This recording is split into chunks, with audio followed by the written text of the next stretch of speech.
All right. Hello out there. Let me know that you guys can hear me nice and clear. Let me just get this back to where it's supposed to be. Oh, I think that switched over. Good. Oh, yeah, that's showing me. Perfect. All right. Well, what's new first? Any announcements? The new Nature of Alaska documentary is being edited right now, which I'm super pumped for. There's some funny moments. There's some good philosophical discussion about Alaska. You get some nature. What else is in there? It was really fun to shoot. It gave me a lot of insight as to what Alaska is. I kind of expected it to be more like Canada than like the United States traveling there, and that is kind of what it ended up being to the extreme. So I really did enjoy Alaska a lot. So I hope you guys enjoy that content. And I think I announced this in the last live stream, but I did do about 3 or 4 hours of recording with comedian Ken Boyd. And if you guys go over to my Twitter account, I'm back on Twitter, by the way. If you go to my Twitter account at the Pangburn, you'll see I posted about Ken Boyd and myself and the podcast that we did. So I hope to do a little trying to take a lesson out of Joe Rogan's book a little bit and have some comedians on the podcast. And I just think it's great, and I love comedy, and all my friends know me as a pretty funny guy. So me and Ken, we met in Alaska, and we just really hit it off and really, kind of fell in love from a bromance perspective. So I hope you guys enjoy that. It's Ken Boyd, KenBoyd, and you can you guys should check him out on Twitter. Check out his stuff. He's on what he calls Pimpstagram as well, and Facebook, and check him out, Ken Boyd. Another announcement. I'm going to be managing a few artists as well. I'm taking that on a little bit because I want to be doing a little more with music. So Dana Monique is a recent connection I made.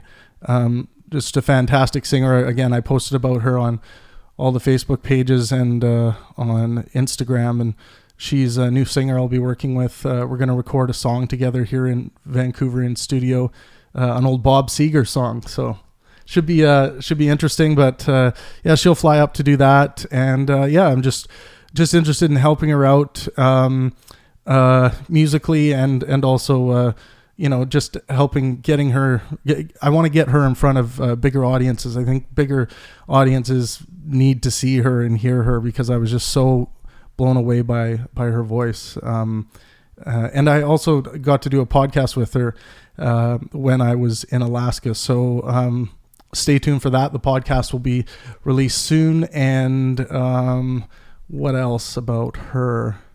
Yeah, she's from down south. She's just, if you guys take a listen to her voice, you'll hear what I'm talking about. And even if it's not your cup of tea, the style of music, I think you'll be very impressed.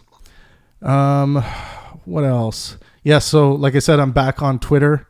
Let me see if I can find my back in the game tweet here. I took some time off Twitter just because I find Twitter to be an absolute cesspool of pieces of shit. Like, it's a place where pieces of shit go to roam and spread bad shit. Now I'm saying that, I'm not saying a majority even of people are like that on Twitter. I'm just saying that there seems to be this thing about Twitter where people like want to get quick jabs in. They don't really think before they speak. So basically, I've been going through the feed since I came back, and I noticed that there's a lot of like defamatory things being said about me, and just some really terrible, false, 100% false shit. And I'm just starting to call people out for it. So, but I'll also be using Twitter as opposed to just calling people out. I'll also be using it to promote art and science, like I always have. Let's see if I can find Okay, yeah, this was my first tweet back. And again, you can follow me on Twitter if you want at the Pangburn. Wow, there are a lot of lying, defaming fuckweasels on this planet. Can't wait to tear into some of them. And you'll notice if you go through my feed, I have started tearing into some of them.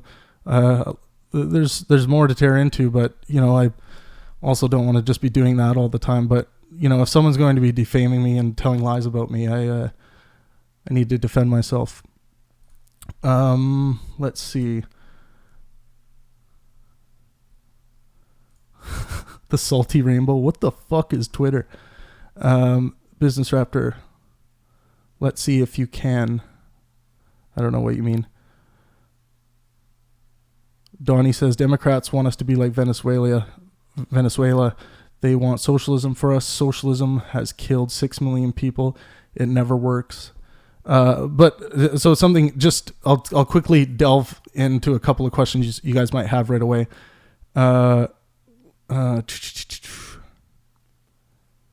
So like they want socialism but you don't have to be so extreme, Donnie. There are good things about socialism, right? A socialized policing system, a socialized law system, a socialized, some might debate the socialized healthcare thing, but everyone typically agrees that if you had the money to do it, we would all want it, right? Like everyone wants it, but always the big debate is, well, how are we going to fucking pay for this, and what are we going to lose out on, and how high are the taxes going to become? Like, what's the dollars and cents of it? And I get all that, but the point is I wouldn't be so closed off just because someone says, so I learned something from socialism. You don't want to throw your arms in the air and be like, oh my God, socialism, anything that is socialism is bad. Just apply the same skepticism and critical thinking to that part of what they're talking about when it comes to socialism. Don't let the label scare you away from potentially a good idea. Let's see. I'm just going to close a couple of these windows and get on to what the stream's going to be about here. So Jordan Peterson, he's got his new film out. Let me pull this up. I don't know if you guys will be able to see this. It's kind of sized for the other window. Sorry, I'm kind of a nub when it comes to using this software, but I'll get it.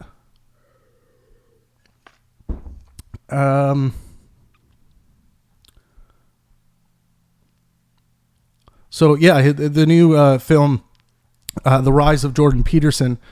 It's a feature-length film by Patricia Marocchia. Oh my God, I probably just butchered that.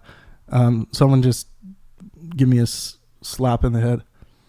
And I'll eventually get over to your guys' questions once we do a little bit about this.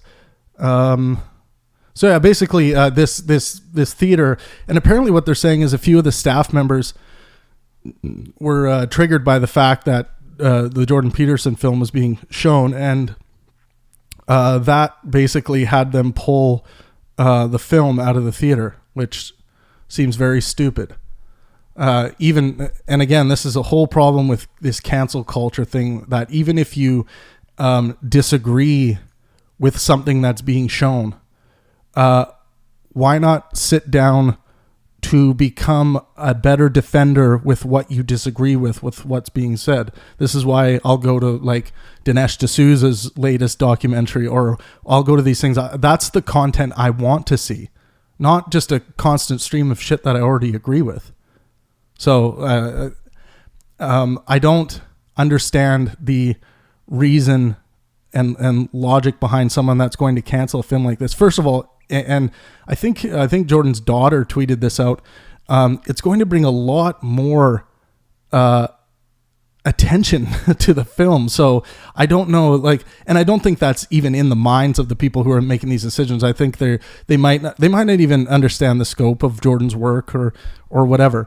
But we'll go through some of the comments on Facebook, and we'll take your guys' comments as well, just to see what you guys think of this cancel culture and somehow being like, we need to cancel this film because some of these horrifying ideas that Jordan might be talking about in his film. So let me know what you guys think. Let's get the conversations rolling, and I'll start with I'll go through some YouTube comments here first, because you guys got a lot going.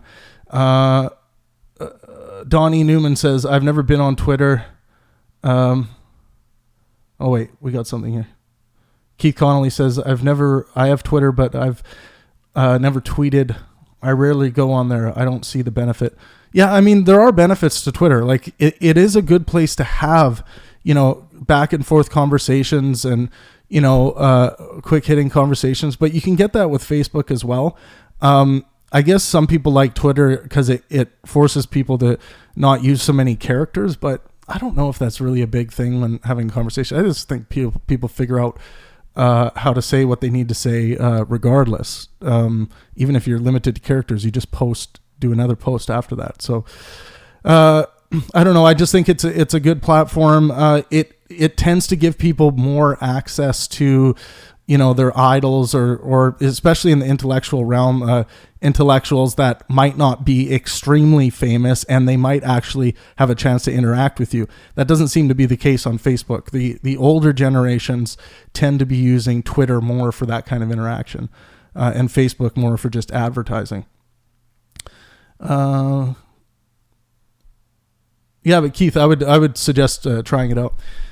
Christopher Burke, Donnie, you need to educate yourself on socialism. Authoritarianism is what destroyed Venezuela. Socialism is part of all civilized countries today. Yeah, that's kind of what I was getting at in that. Don't hear the term socialism, or don't hear the term capitalism, or don't hear the term fascism. There's that too, all of them, any term, any label, and automatically go to this preconceived notion of what you think is going to be said next, because the next thing might be a good idea. So keep your mind open. Don't be so trigger happy about things that you can't listen to or you can't pull good ideas out of. Donnie says, I've never been on Twitter, never even looked it up, and I guess I didn't miss anything. I would suggest trying it out, like I said before. Jacob Gruber, thanks, by the way, guys, for tuning in. This is awesome. Jacob Gruber, mad scientists got believe in 42. Let us go. What? I don't know what you're talking about. Mary Jane, no. I don't know what she's referring to. Oh, I think. Yeah, weird. I don't know what you guys are talking about. This IQ is close to 0. Christopher Burke says, fun fact, if the U.S. had a dual private public healthcare system, like Australia, it would save the U.S. $1.5 trillion per year. Christopher, can you post some of your evidence for that? If you could just post it in the feed, that would be awesome, because people can have a chance to take a look at it. Sean Revolutionist says, the NHS works fine in the UK. Why not everywhere else? It's a good question. I would just ask, have you looked at the fundamental reason? Have you listened to the arguments opposed to why that wouldn't work? And if you have, what have you refuted, and how were you able to refute it? Let's see. The NHS works fine. Yeah. Twitter is a sand pit where a lot of the babies at bullies. It's okay. We just have to pause and think before we type. Welcome back to it. Yeah. Thanks, Tony. I do enjoy Twitter. I'm a pretty high energy guy. I like sharing a lot of things, and I don't want to just constantly overflood Facebook or anything like that. And Twitter's a good way for me to interact with everyone too, kind of at a quicker pace.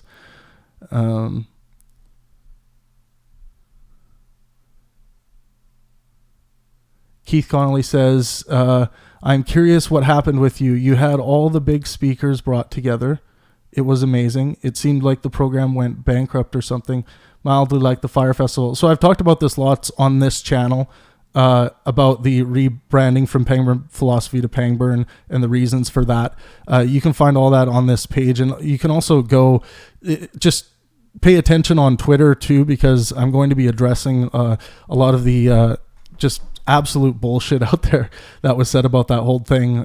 But yeah, it's nothing like the FYRE festival or anything like that. We had the short part of it is that there was a huge project I put together that was insanely risky, and it didn't work out. Like I would say it was a 70-30 level of risk, and it bombed, and then a lot of things happened from that, and I'm happy to be doing what I'm doing right now, and I do plan on doing many more live events in the future, and but like I said, if you guys want more details on that, you can go through the YouTube channel here where I've talked about it, and on the podcast, and through social media and lots on Twitter. You'll see some more on there as well. But yeah, just go through the Twitter, and with situations like this, like people always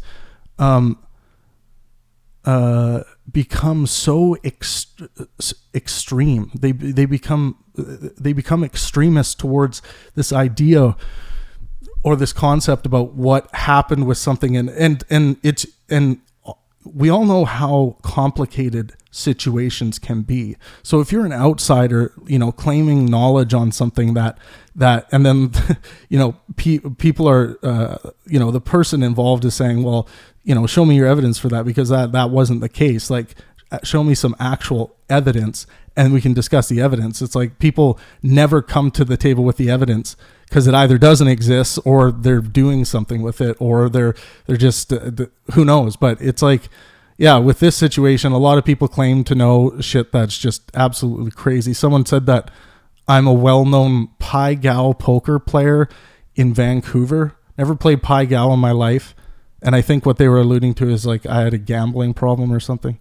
But there's a lot of bullshit. But you'll see I'm not anything defamatory. I am taking action on. And I'm just not going to put up with it anymore, because it seems like people can just get away with this all the time and time again. And this is one thing with Sam Harris that I really always supported him when he would say, everyone would always be on his case when he's like, oh, this person's defaming me, this person's defaming me, and everyone would always be like, Sam, why do you pay attention to that shit? Like, why do you? Well, it's because people who even some very smart people will believe it and then contact you and be like, yeah, I'm sorry, all those details of these things happened. And I'm like, well, that didn't happen. Where'd you get that information? Oh, I just saw it on Twitter. And I'm like, well, what the fuck? Like, you're man, you are one of the most brilliant minds I know. Like, you are a skeptic. You're known for being a skeptic, and you literally saw a detail on Twitter, and then people will be like, oh well, I just didn't know, I guess. It's like, but if you didn't have that conversation right then, they're gonna keep just believing that. Like, it's absolutely bonkers. Like, anyways, I don't want to take up to it. There's more important things to talk about, but you'll see me much more active on Twitter, and that's at the Pangburn. Okay, what else we got here? More stuff on socialism. Let's do a little bit. Let's do a little bit on this post we did on the Pangburn Facebook page. If you're not following the Pangburn Facebook page, get your ass over there and start engaging in the conversations. We have awesome conversations every day. We are at Pangburn Inspire on Facebook, or facebook.com/Pangburn Inspire. We have conversations about everything and anything. If you have an idea for a conversation you want to see happen, all the people that follow this page, everyone seems to come at the conversations from an honest perspective. And that I'm just saying that as a general statement. It seems like people are actually trying to work out what the best position is all the time. And you're going to be able to point at some points in the conversation in some conversations be like, well, that was a stupid thing to say. It was like, yeah, there's going to be that when we're working out sometimes difficult problems. But anyways, come over and enjoy having the conversations. I do these live streams. I'll feature you on them. I'm going to start doing, you'll notice on the screen my Skype live ID there. I'm going to start doing some call-ins, like kind of like just... I was just trying to think of Howard Stern's name and I couldn't even think of it. The god of radio, just Howard Stern style, take some calls. Sometimes the calls might go longer, shorter, but just to get your guys' voices heard, because I think that'll be pretty cool. But anyways, I have the Skype live ID up there now. So now that you guys know that, just be prepared. Next time I pop on to do a live stream, I never schedule these, but next time I do, we can try and set up a call. Okay. Exclusive Jordan Peterson film canceled in Canada. Oh, I'm getting notifications. I need to turn these off. Canceled in Canada. Oh, sorry. I was just reading something. In Canadian movie theater. And this was an article by the Post Millennial. All right. First at the top of the list, Harjit Dogra. Oh well, who cares? As long as I and millions of others can watch it. I mean, that's true. It's like, I think canceling it is just more advertising for Jordan, because articles like this come out and there's a reason to write them. But yeah, it's not like the film's been taken off the market or anything. Didn't that happen in New Zealand with the book? Didn't the book get taken off the shelf? Like an actual book burning? 12 Rules for Life is what I'm referring to.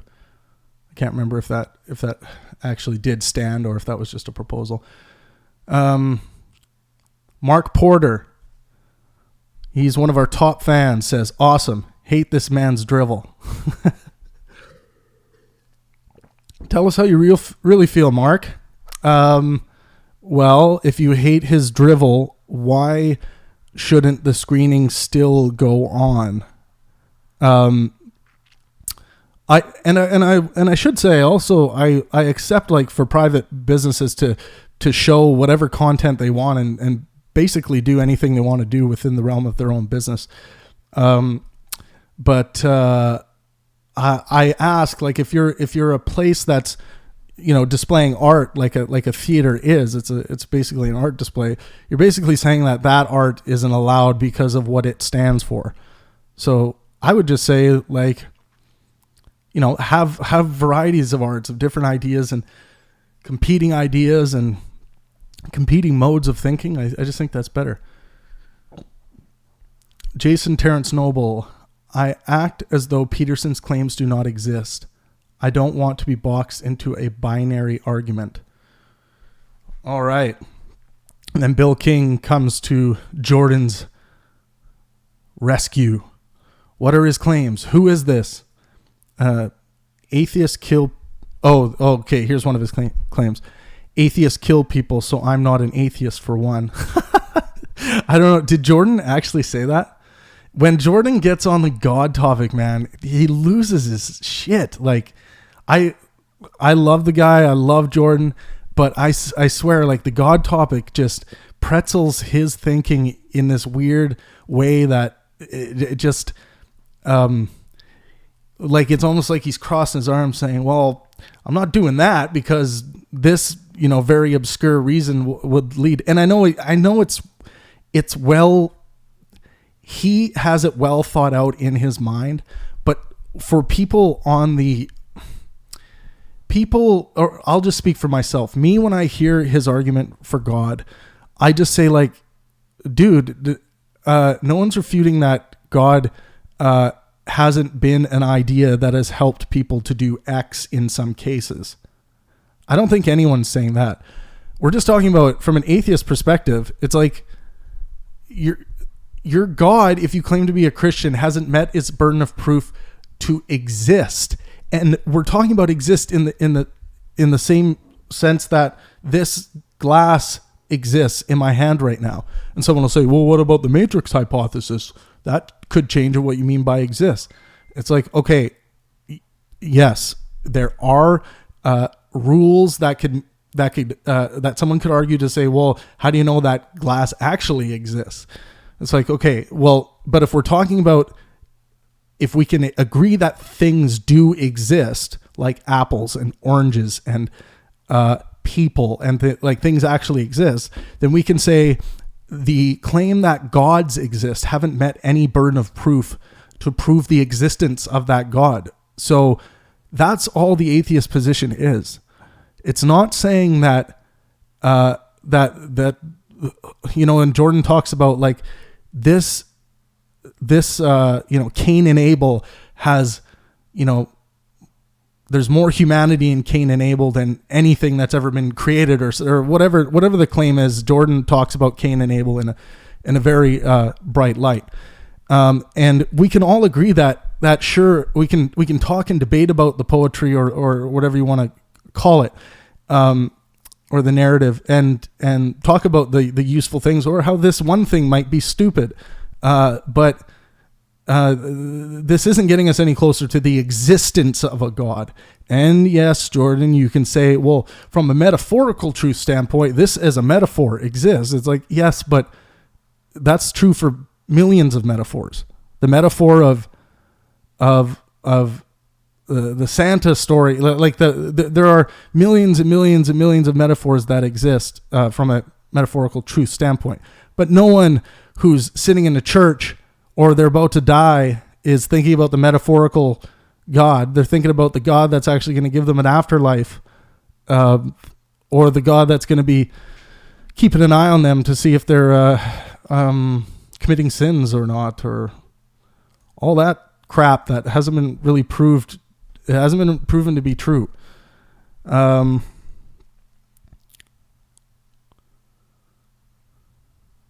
he have another one? Peterson's answer to the question, does God exist, is he acts as though one does, and everyone who doesn't kill people acts as though they believe in a God-like ideology. Yeah, so it's like you can. That's just classic That's just classic religious apologetics, if that's in fact what Jordan said. Okay, let's go back to the chat. You guys are probably filling it up over here.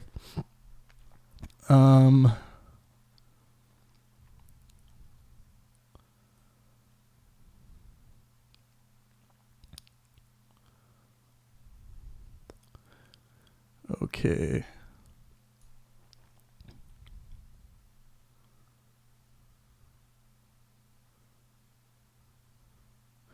Socialism is for a race of people that do not know corruption.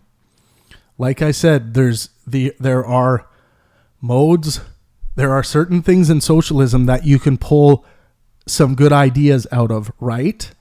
And this is by Mary Jane, right? Like out in the whole scope of socialism, are you going to claim that you probably won't be able to find one good idea, or maybe two or three or four? Donnie Newman, that's what happened to Venezuela. It doesn't look like a good idea to me. Yeah, no one's necessarily claiming that you have to follow the same structure of socialism that Venezuela has in every aspect of your government. Sean Dixon, revolutionist. Mary Jane, I agree. 1 billion% of money spent for military will. Capitalism and socialism are both subject to the faults of corruption. Yeah, exactly. So corruption in the greatest system you could ever create, corruption can come into this. That's just part of humanity. Like some human beings can become corrupt. The difference between police, library at a local level is different than socialism, because socialism is all encompassing. The point is to establish world proletariat government. No? Well, I guess, do you think that's what the point is? A world proletariat government? If so, let's see the evidence. But socialism doesn't have to be all encompassing. I don't think that's a true statement. Socialism is for the naive. Again, like these blanket statements, guys, they're just not critically thought out. If I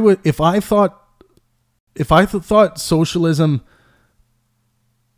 was naive, I might say something like, there are certain aspects of socialism which I find naive, like this, like whatever the things are, and these are the reasons why I think they're naive. Now, I know you don't want to type that whole thing out, but just making the blanket statement, it sounds like you're just kind of like echoing something from the back or yelling something from the back of the room. Socialism sounds nice to the naive. Yeah. Like, it's like, put a more thought out collection of your ideas together and deliver them in a way that if the opposite side of your argument delivered them to you, you would actually have to go through and do some work to refute.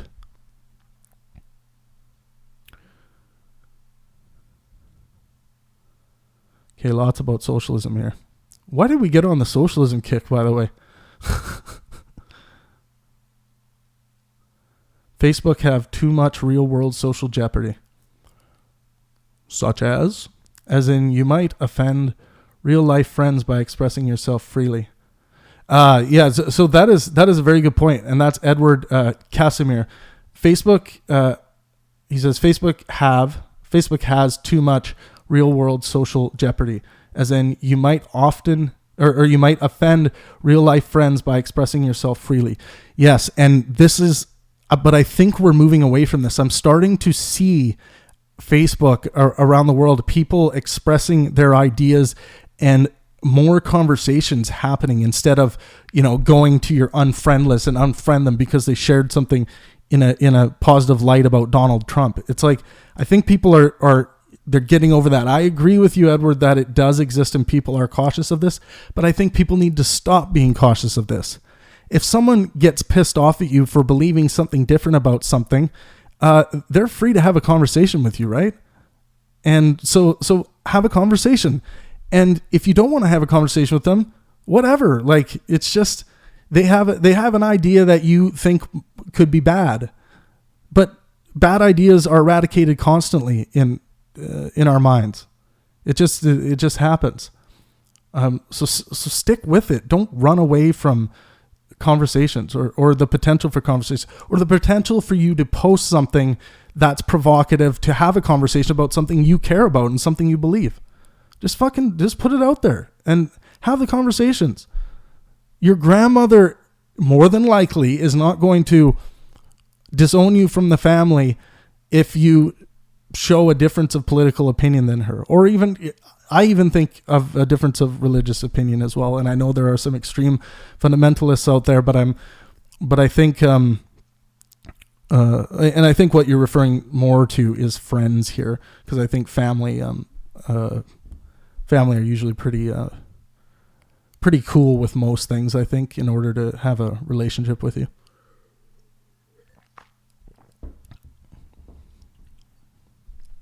Okay, what do we got? Mary Jane again. Oh, more socialism. Oh my God. Fascism. What about sexism? What are some positive things to say? Sean Dixon, revolutionists, asks a good question.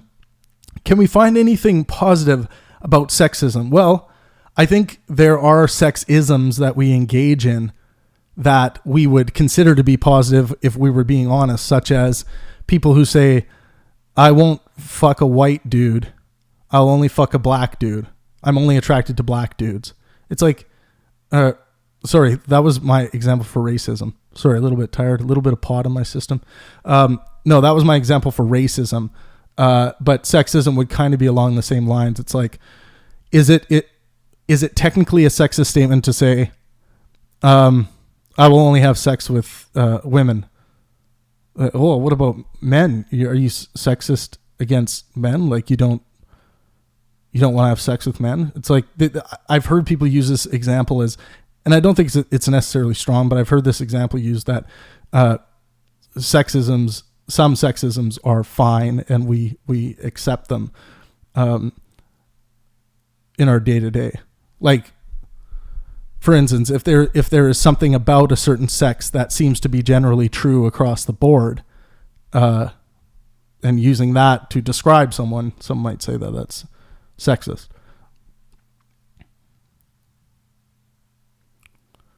My revolutionary spirit is tingling. Actual factual. I like that name. Christopher Burke, look up the per capita cost for US and AU total healthcare spend in any source you want. My figure is based on 2016 figures. All right. Someone go do that work. Donnie Newman.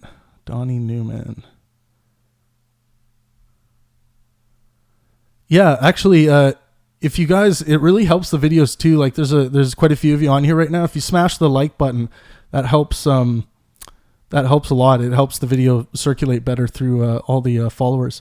I think we're almost up to 82,000 followers on the YouTube page. Pretty good for intellectualism, I think. So we're coming along. Okay, what else we got?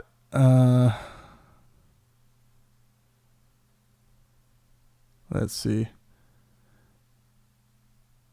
Can I send some weed? Oh my God. Of course you can send some weed. Yeah,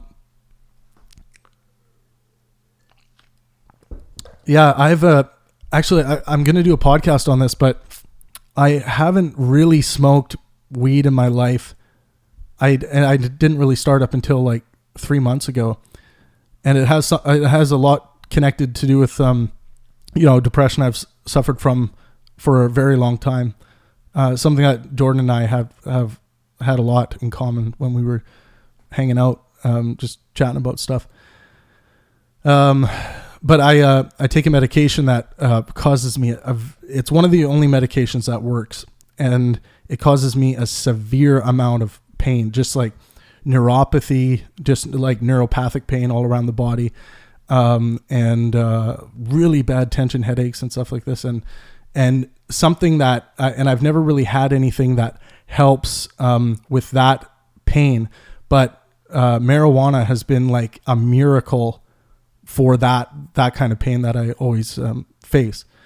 And, like I'm going to start suggesting to everyone I know who is suffering from depression, has physiological symptoms from it, to start or to try a trial of ingesting some marijuana, and not just the I almost said DMT, not just the CBD aspect, but also a little bit of the THC aspect as well.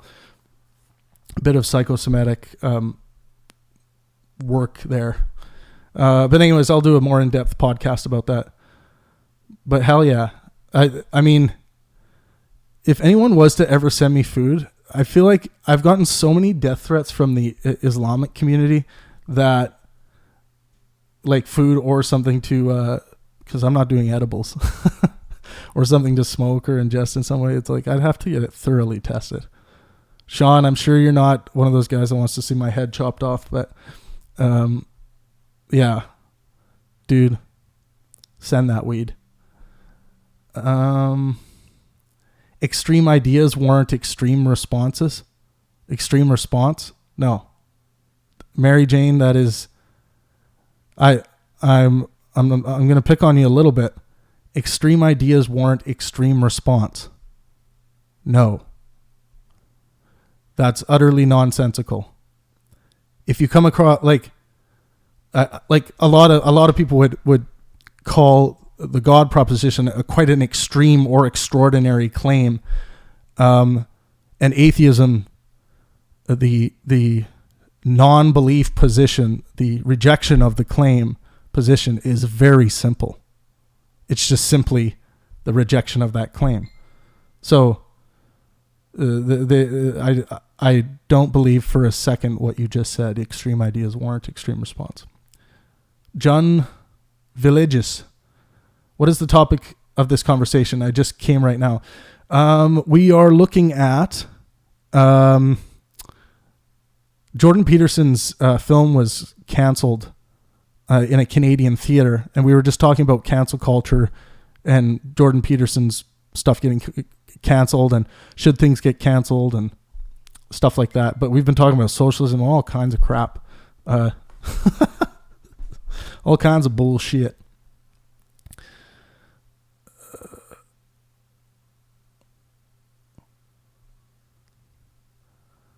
Donnie Newman says, I kicked it off with socialism. As long as you're talking about you're important, whether it's good or bad. So you're important. Okay. Sam Harris is a skeptic of every other major religion, yet I haven't seen him talk against Judaism. Well, you haven't seen him talk about Judaism? I think I've heard him talk about it in all of his work. I know he's talked about Judaism, but maybe not in great depth. And I mean, a lot of Sam's work focuses on Islam for the most part. I mean, a lot of his most well-known work, and it has to do with the amount of violence coming from that ideology.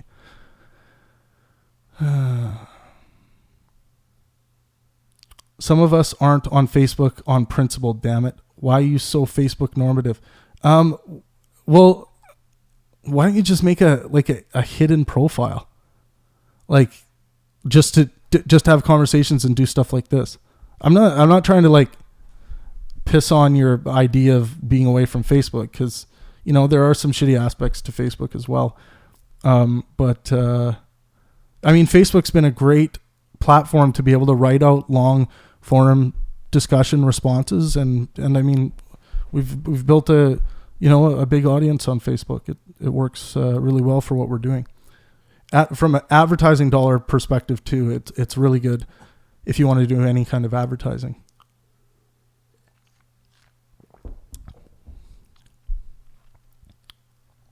Keith Connolly, I'm a big fan of Sam. He, like many others, have blind spots. Thanks for sharing a little bit about what happened. I appreciate the way you think. I have your back. Thanks, Keith. Really appreciate it. I just want to, I'm a huge fan of Sam Harris. I think, like I've always said repeatedly, that I think he's one of the most important thinkers of the past 100 years. I really do. I don't know how big that list is that I'm thinking of, but I really think he's one of the top, he's in that group of thinkers of saying very important things. So I'm a huge fan. Again, just a reminder, pound that like button for me. It really helps circulate the video and get more conversation rolling. And also subscribe. Please subscribe. That really helps too. And hit that notification bell. Oh my God, I'm asking you guys to do so much. You're probably all like, who's this fucking guy?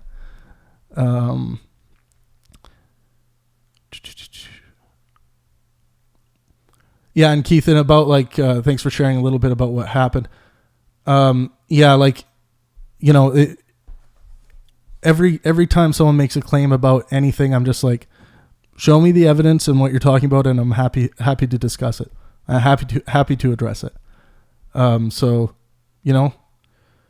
I am. I'm excited with what's going on right now, and it's all good. It's all good.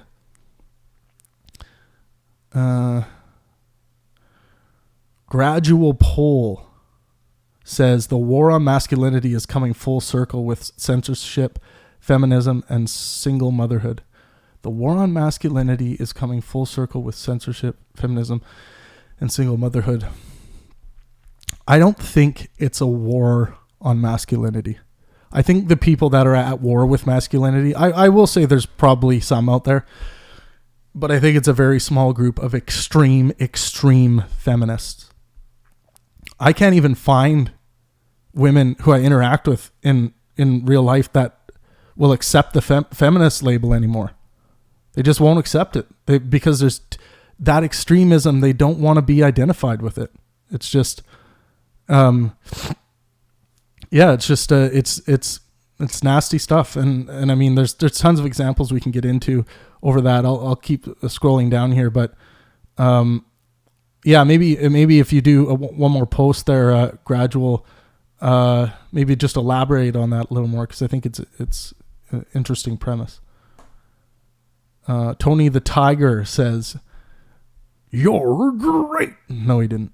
He said, "Gave up on Facebook 4 years ago, still waiting for Mark Zuckerberg to grow up, not mature enough organization to handle the data they harvest responsibly." Okay.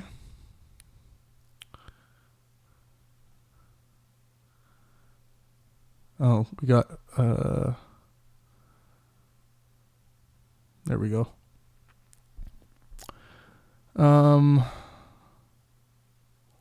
Oh yeah, I guess I could plug Patreon right now too.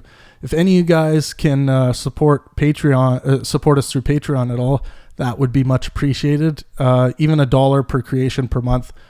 We release 4 creations roughly per month, so it's like $4 a month is the lowest tier.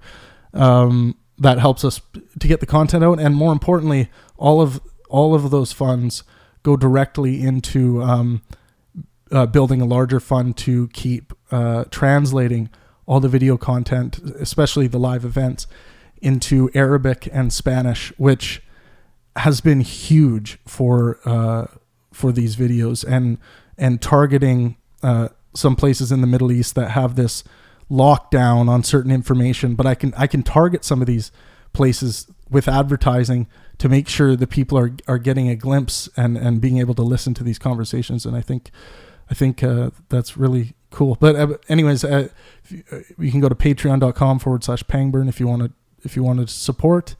If not, it's all good. But please subscribe.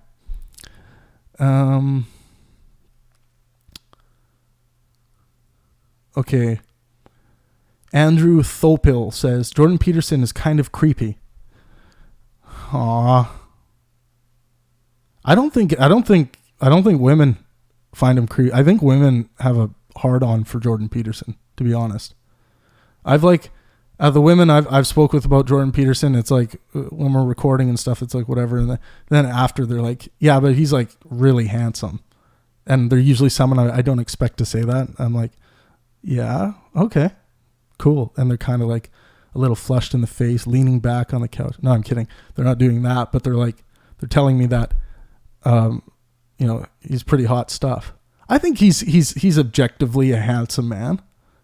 And what do you mean by creepy? Like creeps around or something? Or the way he speaks? Oh, and then Andrew Thopil says, "And he's kind of dumb." He ain't dumb. Come on. What is your standard for dumb? I mean, yeah, I don't know, Andrew. I don't know. Can you elaborate on why you believe he's dumb? Can you qualify that? Actual Factual says, "Convince Muslims that Allah doesn't exist. I dare anyone, bring your own security too." I mean, I've convinced a lot of Muslims to think critically about their belief in God, and then they've come to me and been like, "Yeah, I'm not sure I really believe this anymore." And then I talk to them a year later and they're like, "Yeah, I forgot about all that shit." So it happens. Dawkins has probably like millions of Muslims. I think Dawkins has improved their critical thinking to a level where they lost their belief in God. I think just based on his scientific communication. But yeah, there are some dangerous people out there who believe in Allah. Sure.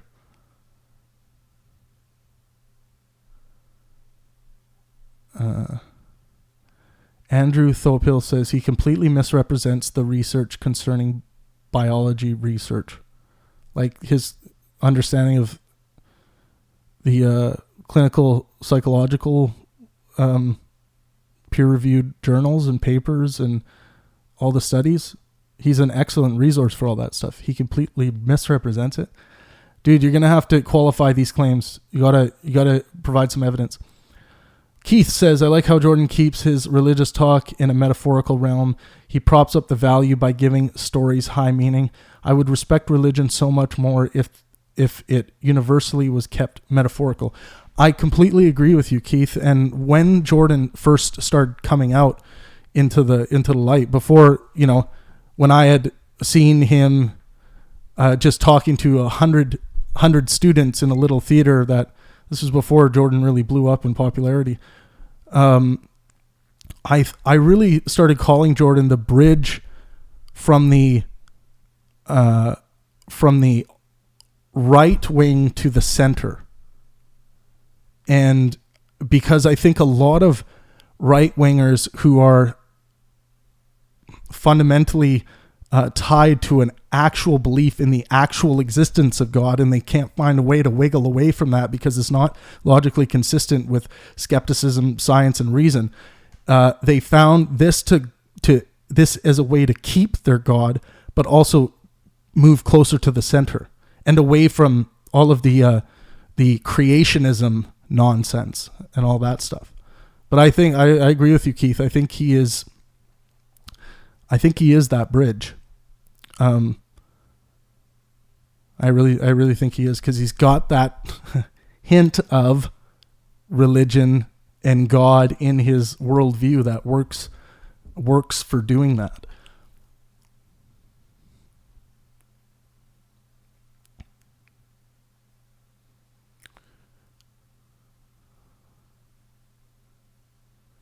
Okay, Andrew, you're making a lot of claims. You got to provide some evidence, dude. I think you're a dude. Whatever, I call chicks dudes. I even call dudes chicks. But yeah, you're doing what I call claim vomit right now. You're just vomiting out constantly. Claims. Substantiate your claims. Give us your evidence. When you make a claim, provide the evidence. Sean Dixon Revolution says, cancel culture is irrelevant in post-internet era as too much information is passed too quickly. Peterson's film is a political statement from the left. Peterson's film? I think you mean the film Canceling. I think that's, but really they, it might have been politically driven, or they just didn't realize what they were canceling, and they, I can think of scenarios where the people who even canceled it might have not even thought it was a big deal to cancel it. Like, from what I heard from some sources, like a 30-seat theater. That could be wrong, but I didn't really check it out.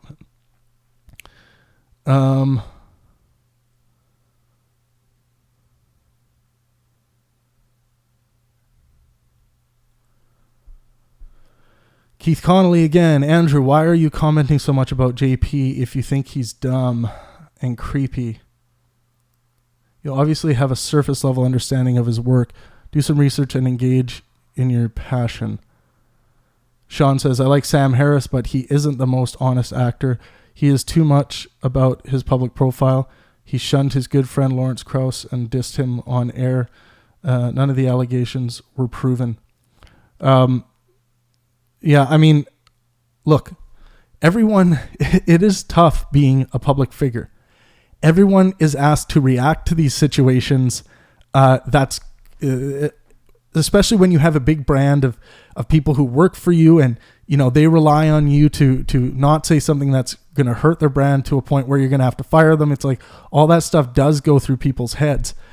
And I think it's better for intellectuals to free them from those chains as much as they can. But, Sam is a very conscientious guy, like when it comes to stuff like that.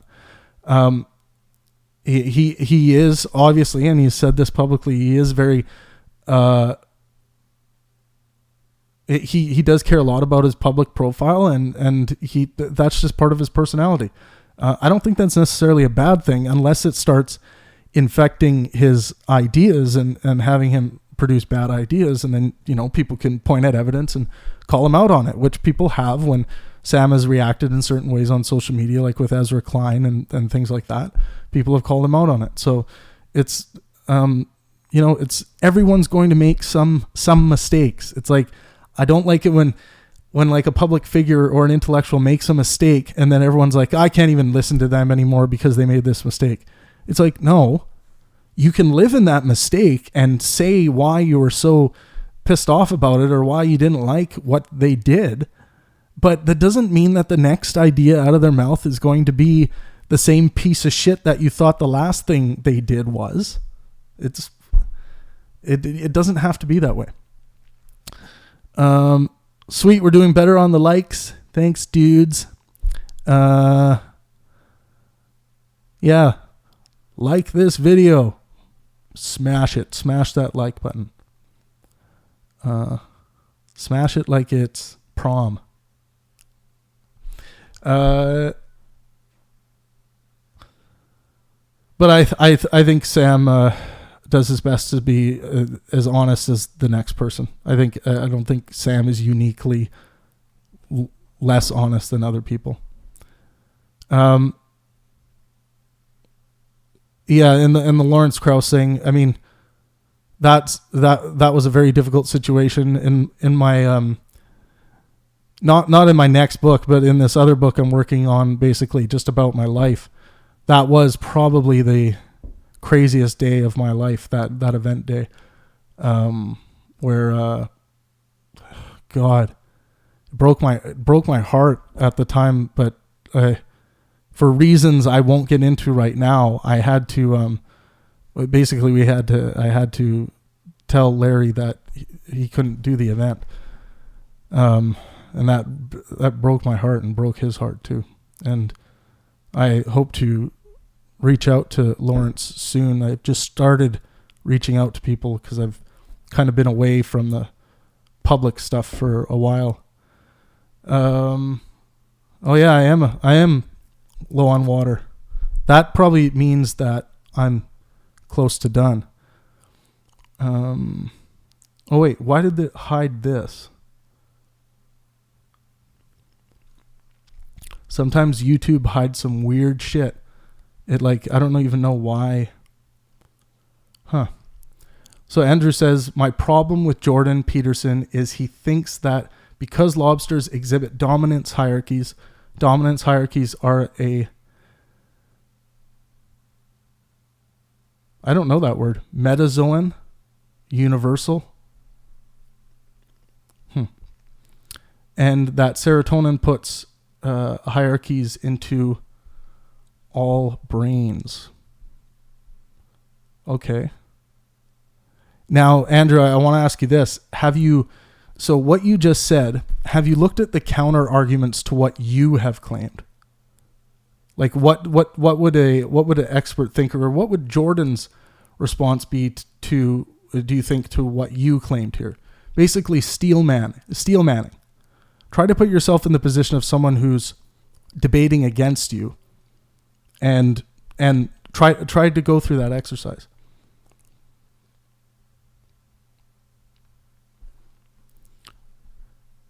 MGTOW monk. What is that?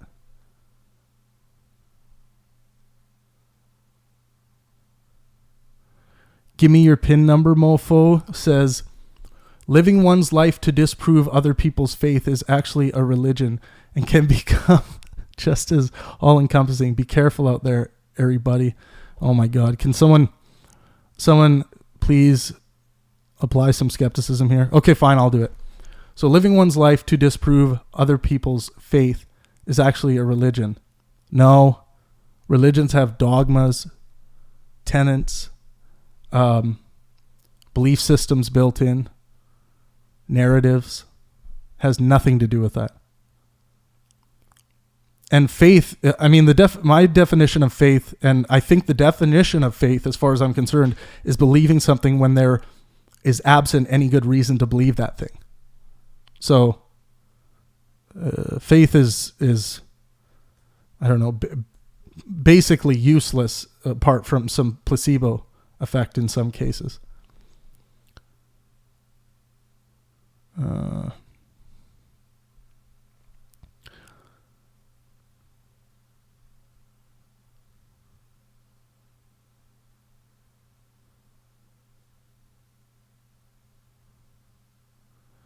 Okay, I'll finish off with one comment from Keith Connolly. People with public profiles get unfairly placed on a pillar. The expectations run unrealistically high. Public loses its ability to see their humanity. One slip up and they're canceled. Yeah, this is that's kind of a good one to end on there. And don't forget to like the video, please, and subscribe, notification bell, all that stuff. Yeah, that's a good one to end on, Keith. Sometimes the expectations are unrealistically high. For instance, like if a public intellectual makes a mistake or says something, or just has a bad interview or a bad day, or just, they say something that triggers a bunch of people, and there's a demand for them to apologize, and they're not apologizing as quickly as you want them to, or the apology wasn't exactly the way you wanted it. It's like, this is why it's not an easy thing being out there. I tend to, this is why extremism, we got to get our heads out of extremism. You don't have to go to the extreme when something someone does has ticked you off, or something they said has ticked you off. You don't have to go to the extreme right away. Think it out. Formulate an opinion about it after you've considered all the things that you've been able to pull out of this thing because of your skepticism. Just don't jump the gun. Take some time to think.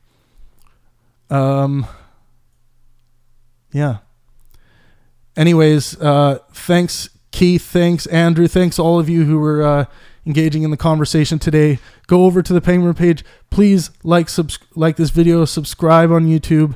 I'm going to be doing these about 3 times a week now, because it really helps the channel. It really helps generate more followers. YouTube really likes live streaming on their platform, and I'm going to keep doing it. But thank you all for your questions. I think this was an important thing to address today. Head over to the Facebook page if you want. You guys can comment and keep engaging on the video. Thank you guys. And don't forget to follow me on Twitter. Go and check out Twitter. There's always a lot of action happening on there. And that's at the Pangburn on Twitter. Thank you guys so much, and let art and science inspire.